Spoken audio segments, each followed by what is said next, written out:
Good morning. Back again. Don't know what was going on there. Technical glitch, blame production.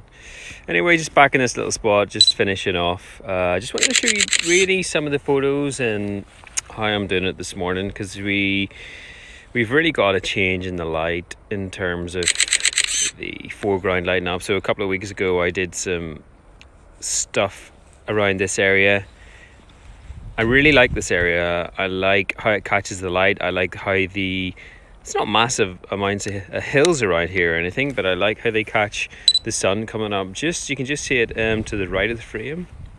So what I'm trying to do is to literally just frame the tree as my foreground interest, and then I'm trying to catch the rest of the sky. Now, the sky at the minute it's lovely. But 10 minutes ago, it was incredible, and that'll be the photos that I use this morning on my Twitter feed, which is at Irish Pixel. So you'll be able to see everything that I've done this morning there. I do all this stuff for fun. People ask me, and I got a lot of requests over the last month or so about using my images. That's absolutely fine, just use them. Grateful if you just give us a credit, say tag me or whatever you're going to use them in. It's absolutely fine. Feel free. These are to be enjoyed, and I don't sell or make any profit or anything from these. It's just my hobby, and I love it. Very passionate about it. So anyway, back to today's photos, and it's really just about framing this tree with the lovely sky in the background. So what I'm doing is, as I said in the earlier video, 2 sets of 5 photos. All 5 of those photos are different exposures. So you've got a really dark one, a not so dark one, a normal one, and then a light one, then a very light one. And what that does, it gives me the flexibility then when I pop them into Lightroom, just to blend them all together and make some really nice images. They're not HDRs. I try not to do HDRs. Oh, they are, I guess, by bare definition of the way I do the photos, but I don't edit them as HDRs. I tend to put them in Lightroom, which, if people are interested, I'm more than happy to show you my workflow. And I add warmth. So I look how warm the sky is this morning. It's really got that lovely yellow. It's got a lovely feel to it. So what I try and do is replicate exactly what I'm seeing right now into the photo. So I take individual parts of that photo, make it warmer, and recreate what we see here. So an example would be, you've obviously got the tree to the left of the shot, which I'm just going to focus on again to finish off that photo. And then at the centre of the shot, you've got the little hedge. Either side of that little hedge, you've got grass, which is quite helpful because the grass is a lot brighter than the dirt was. The dirt was incredibly dark a few weeks ago, so therefore it made bringing any sort of foreground interest into light or into the photo was difficult. But now it's quite easy, because you can see even the grass has started to turn a bit yellow and a bit red with the light from the sky. So looks lovely, and it also makes my job a little bit easier when it comes to creating these photos. So currently sitting around 70% battery, and I might wait a bit longer just to see what's happening. You can see the colour in the clouds is going as the sun gets higher, so therefore it's not hitting the bottom of those clouds anymore. It's kind of going beyond them, and the light's just not really catching right and reflecting towards us to give us those lovely reds, lovely yellows, and the warmth. So we're just going to hang about here for a little bit and watch patiently.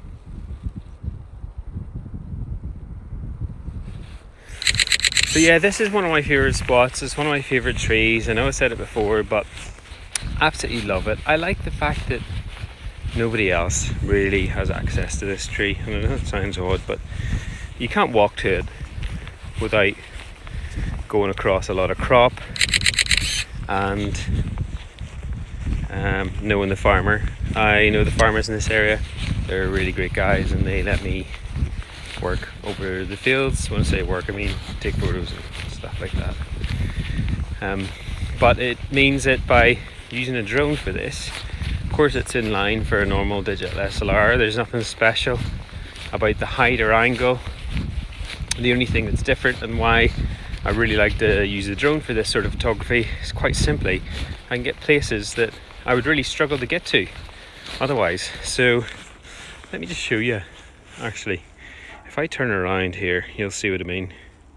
So I'm away over beyond that hill, but I can see my drone.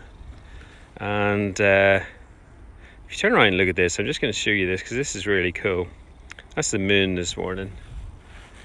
Full moon right behind a beautiful sunrise, and this is why I love. I just love the sky. I love everything about it.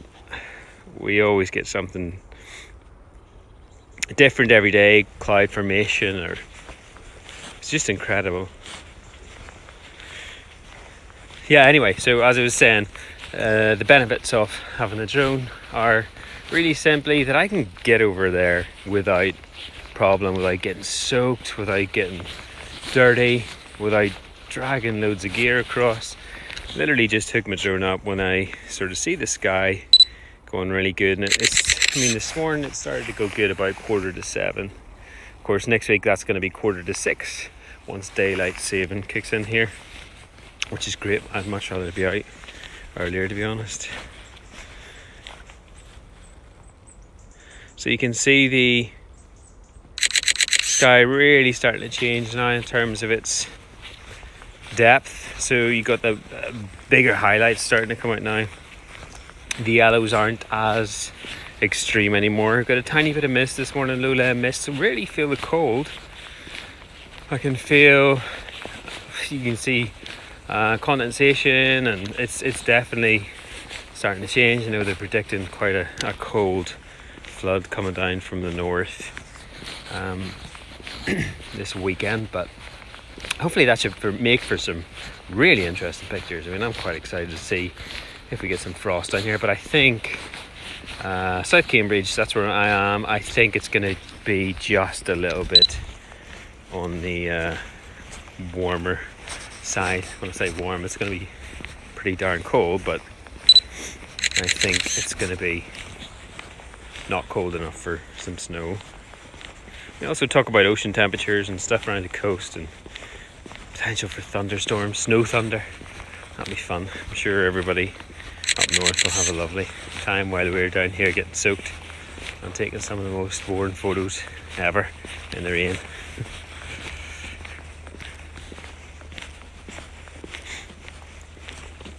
Anyway, so I've got my, if you're interested in settings, current settings are ISO 100, shutter speeds about 1 to 240, goes up and up obviously as the sun gets a bit higher and brighter and more aggressive.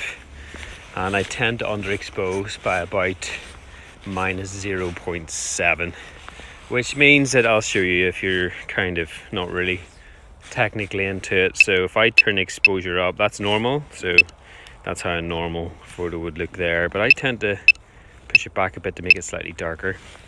Gives me a better idea as to what my final image is going to look like. I'm just gonna grab a quick one here. I like how the cloud, if you look at the cloud on the left hand side, how it pulls across the back of the tree. So you've got this nice big sweeping line that runs right across the tree, and then it moves out towards the sun and then up a bit higher to the right there. And I mean, I just love that. I love anything that pulls your eye. So once I don't mean that literally, I don't mean literally put in your eye, that would be quite painful. What I mean is that it pulls your eye across the screen. Every time I say pull your eye, it makes you go, okay, so let's get this together. So whenever you're looking at the tree and it moves your eye across the screen, and you can see the lovely line just running across. So that's what makes it, in my opinion, the photo interesting. And I am by no means an expert, but yeah, I like to try and not get that wind turbine in. And if I do accidentally get it in, because you look here, look, the cloud's quite nice above the wind turbine, I tend just to Photoshop it out. I mean, I don't like doing it. I don't tend not to Photoshop my stuff a lot or anything, but yeah, it's just, I don't know. I'd much rather be looking at something like a tree, to be honest, than a wind turbine.